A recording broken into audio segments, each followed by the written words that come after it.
جو آنے والی ہے تاکہ ہم اس کا استقبال کریں، جو آنے والی ہے اس کے لیے تیاری کریں، جو آنے والی ہے رات شب برات اس کے لیے منتظر رہیں۔ اور ایک بات یاد رکھیے گا، شب برات کے لیے شور شرابہ کرنا، شب برات کے لیے بہت بہت زیادہ ہنگامے، پٹاخے اور آتش بازی، وہ شب برات تو ایک رات ایسی ہے، برات کے معنی ہے نجات، شب کے معنی رات، مصیبتوں سے نجات، پریشانیوں سے نجات، قرضوں سے نجات، دکھوں سے نجات، غموں سے نجات، حالات کی گردش سے نجات، مصیبتوں سے نجات، روحانی مسائل سے نجات، جسمانی مسائل سے نجات، جادو سے نجات، جنات سے نجات، نظر بد سے، ظالم کے ظلم سے، جفا سے، خطا سے، معصیت سے، مصیبت سے نجات، معصیت سے نجات۔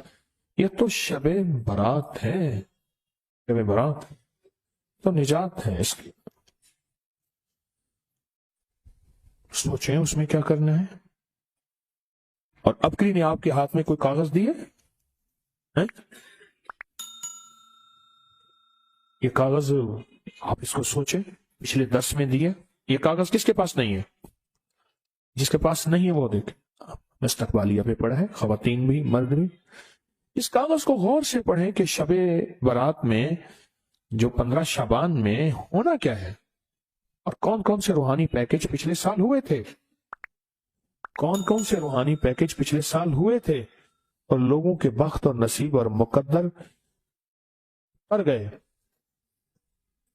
کامیاب ہو گئے۔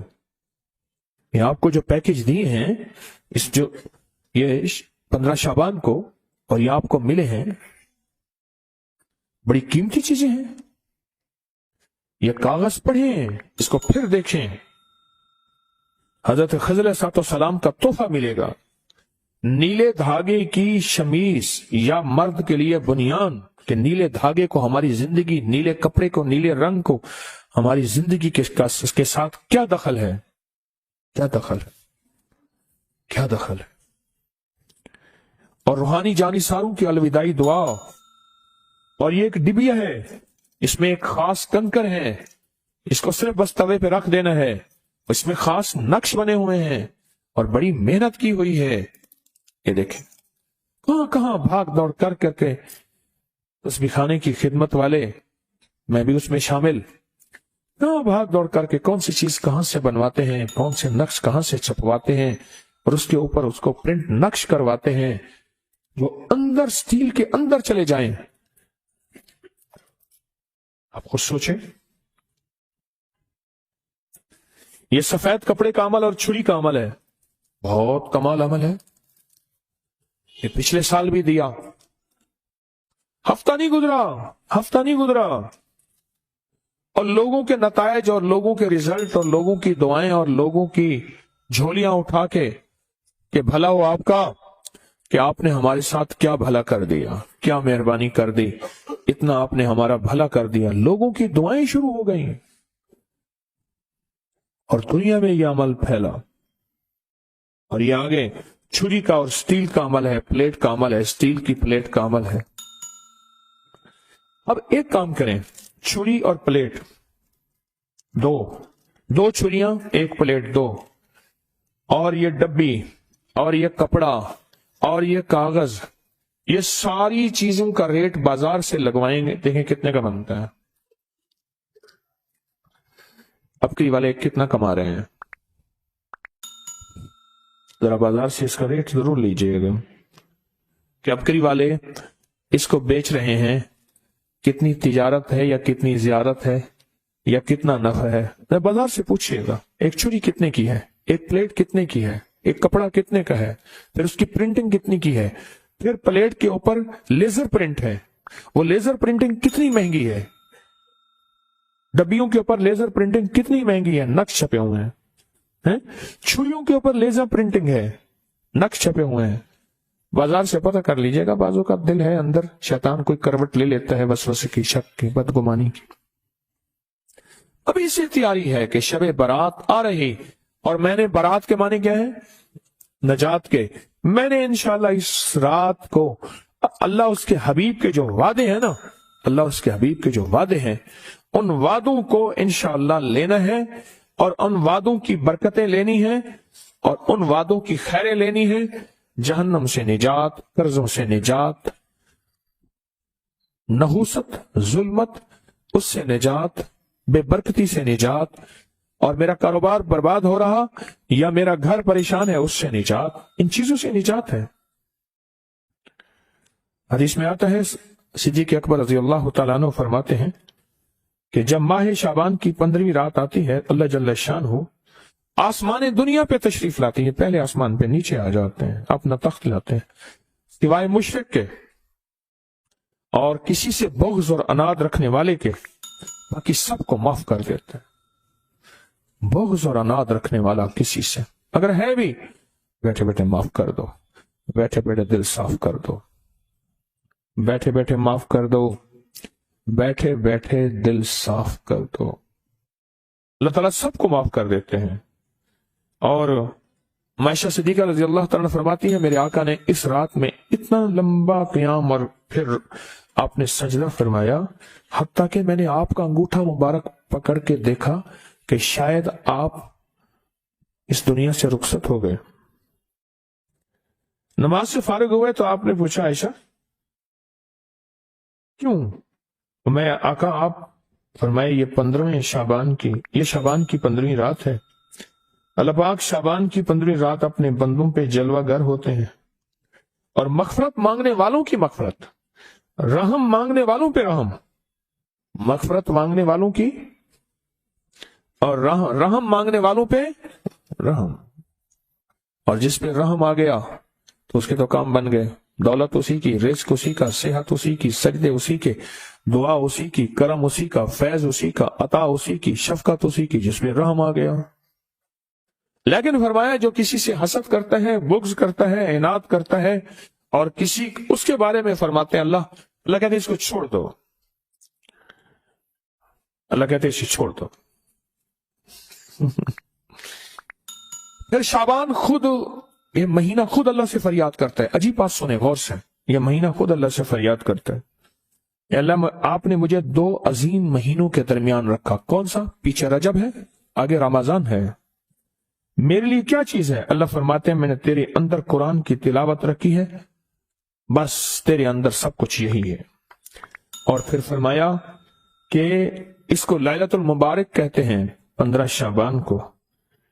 فرمایا برکت والی رات ہے اور رات میں کثرت کے ساتھ خیر اور بھلائی پائی جاتی ہے، کثرت کے ساتھ خیر اور بھلائی پائی جاتی ہے. اور علامہ امام فخر الدین رازی فرماتے ہیں اس رات میں اللہ پاک جل شانہ فیصلے فرماتے ہیں، زندگیوں کے، موت کے، مقدروں کے، وقت کے، نصیب کے، رزق کے فیصلے فرماتے ہیں.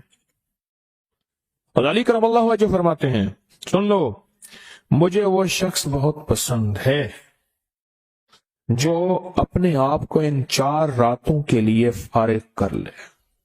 آپ بتائیں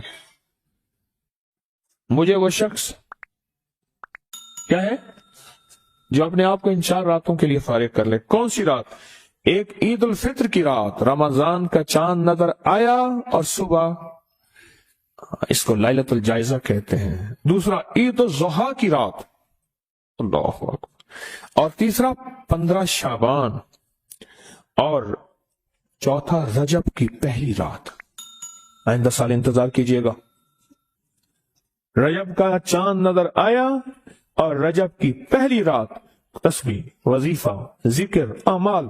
ضروری نہیں ساری رات جاگیں، ضروری نہیں کچھ اعمال کر کے سو جائیں. پر میں مجھے 4 راتیں پسند ہیں، 4 راتیں پسند ہیں، 4 راتیں پسند ہیں. اور پھر فرمایا کہ ابو ہریرہ رضی اللہ تعالیٰ عنہ فرماتے ہیں پیر اور جمعرات کے دن جنت کے دروازے کھول دی جاتے ہیں، ہر اس بندے کی مغفرت کی جاتی ہے جو اللہ کے ساتھ کسی کو شریک نہیں ٹھہراتا. آج کی شام مغفرت کے دروازے کھل گئے. بہت طاقتور عمل دیے آپ کو، پچھلے سال دیے، اور اس سے زندگی میں وہ انقلاب، وہ تبدیلیاں، وہ خیریں اور برکتیں آئیں جو گمان سے بالاتر ہے. امام کی بارگاہ میں ایک شخص آیا اور کہنے لگا کہ آقا 7 آسمان اور 7 زمین